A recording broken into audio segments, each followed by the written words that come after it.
Mantan Jaksa Agung Muda Tindak Pidana Khusus Febri Adriansyah akhirnya melawan dengan mengambil langkah hukum pra-peradilan atas kasus hukum yang menjeratnya. Melalui tim kuasa hukumnya, Febri menyatakan akan mengajukan atau menguji ke pengadilan tentang keabsahan penetapannya sebagai tersangka dan tindakan hukum lain menyangkut penahanan, penggeledahan, dan penyitaan yang dilakukan oleh tim penyidik Polri.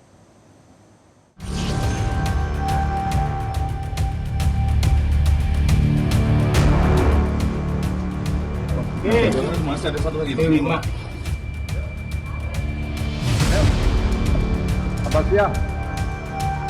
Langkah pra-peradilan yang diajukan tersangka tindak pidana pencucian uang atau TPPU Febri Adriansyah tidak mengejutkan. Sejak awal, ex-Jampitsus itu sudah mempersoalkan aspek formil dari kasus TPPU yang menjeratnya.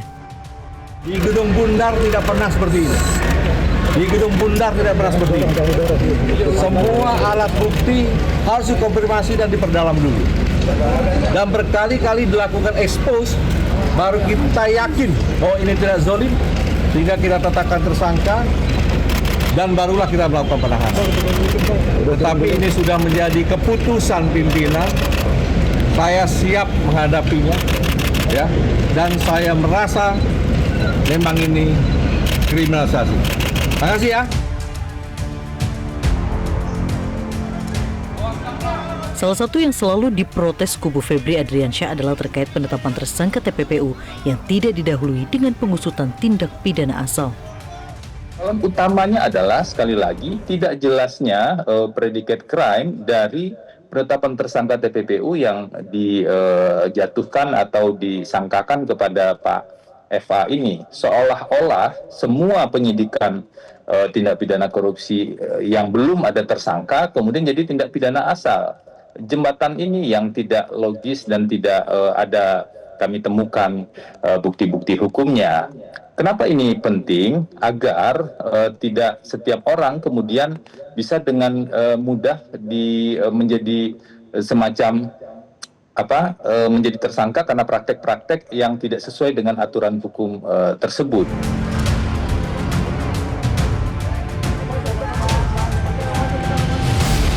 Tidak hanya penetapan tersangka, soal penahanan pun juga diprotes karena dianggap mengabaikan KUHP baru.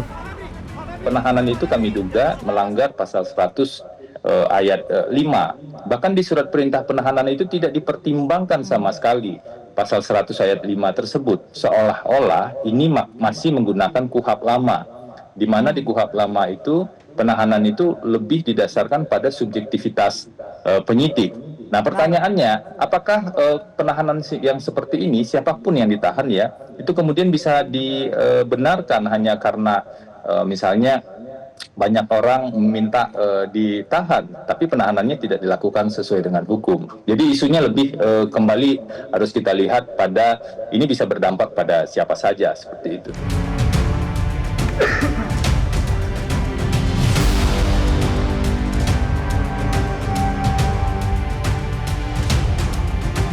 Kejagung belum merespon selangkah perlawanan Febri melalui pra-peradilan. Namun penyidik Kejagung meyakini emas 74 kg dan uang yang disita dari berbagai lokasi menjadi bukti dan petunjuk kuat untuk menjerat Febri Adriansyah serta dua tersangka lainnya Don Rito dan Nurman Herin. Kita harus membangun peradaban pembangunan hukum yang saling menghargai, utamanya dalam proses penyidikan masih praduga tak bersalah.